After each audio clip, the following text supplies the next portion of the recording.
नमस्कार, मी Dilip Chaudhari, ALT cub Dharashiv Bharat scout guide जिल्हा धाराशिव या ठिकाणी एक छोटासा व्हिडिओ तयार करत आहे। विषय आहे कप तंबूची माहिती। या ठिकाणी ज्या वेळेस भारत स्काउट गाईड आणि कप बुलबुल मेळाव्यासाठी किंवा इतर गोष्टीसाठी आपण बाहेर जातो त्यावेळेस आपल्याला इमारतीत राहण्यापेक्षा तंबूत राहणं सोयीचं होतं। स्काउट गाईड चळवळ निसर्गात आहे आणि हे तंबू वेगवेगळ्या प्रकारचे असतात, काही लहान असतात, काही मोठे असतात। एक किंवा दोनपेक्षा जास्त व्यक्तींना त्यात राहण्यासाठी आपण ही तंबूची सुविधा करत असतो आणि यामुळे काय होतं की आपल्याला भारत स्काउट गाईड चळवळीचं महत्त्व अधोरेखित होत असतं।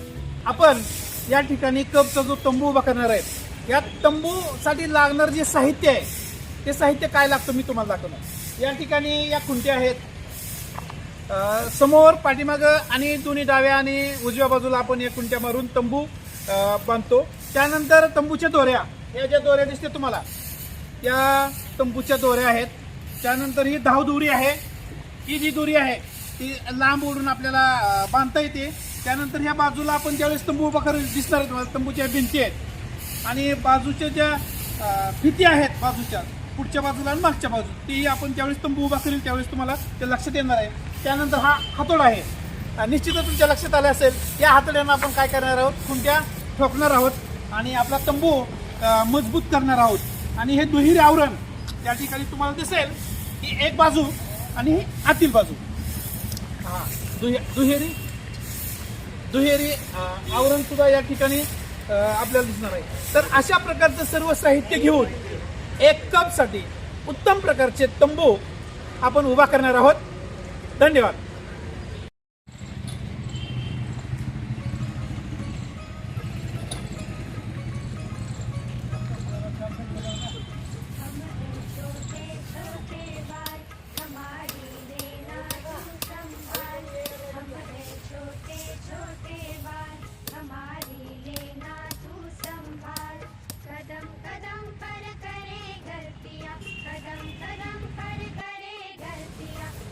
मित्रांनो, छत्रपती संभाजीराजे कप पथक जिल्हा परिषद प्राथमिक शाळा उद्मी काळापूर तालुका जिल्हा धाराशिव भारत स्काउट गाईड जिल्हा कार्यालय धाराशिव यांच्या मार्फत या ठिकाणी मी असा कपचा सुंदर असा तंबू बनवलेला आहे। या ठिकाणी तुम्ही पाहिलं असेल की या खुंटीला जी गाठ मारलेली आहे एक वळसा नाडी ती मध्यभागीची, त्यानंतर तिकडची तुम्ही खुंटी पाहताय की तिथं सुद्धा त्याच प्रकारची गाठ मारलेली आहे। या बाजूला डाव्या बाजूला बघितली तुम्ही त्याच प्रकारची।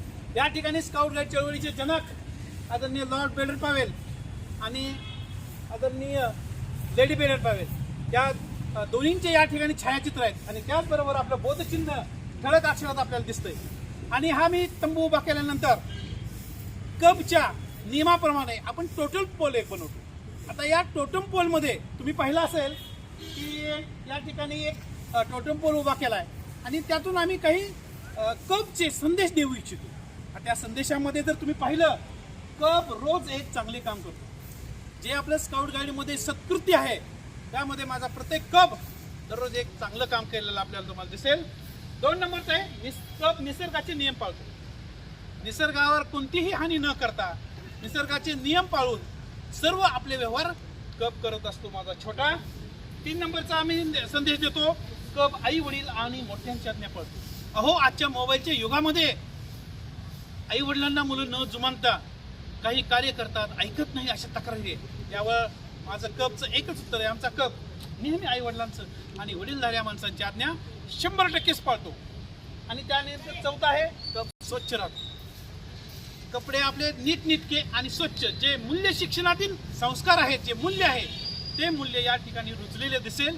आजच्या 21व्या शतकात सुद्धा स्काउट गाईड चळवळीतला माझा कप नेहमी स्वच्छ राहतो। हे फक्त मी ठामपणे सांगू शकतो, हे आपल्या चळवळीमुळेच। धन्यवाद।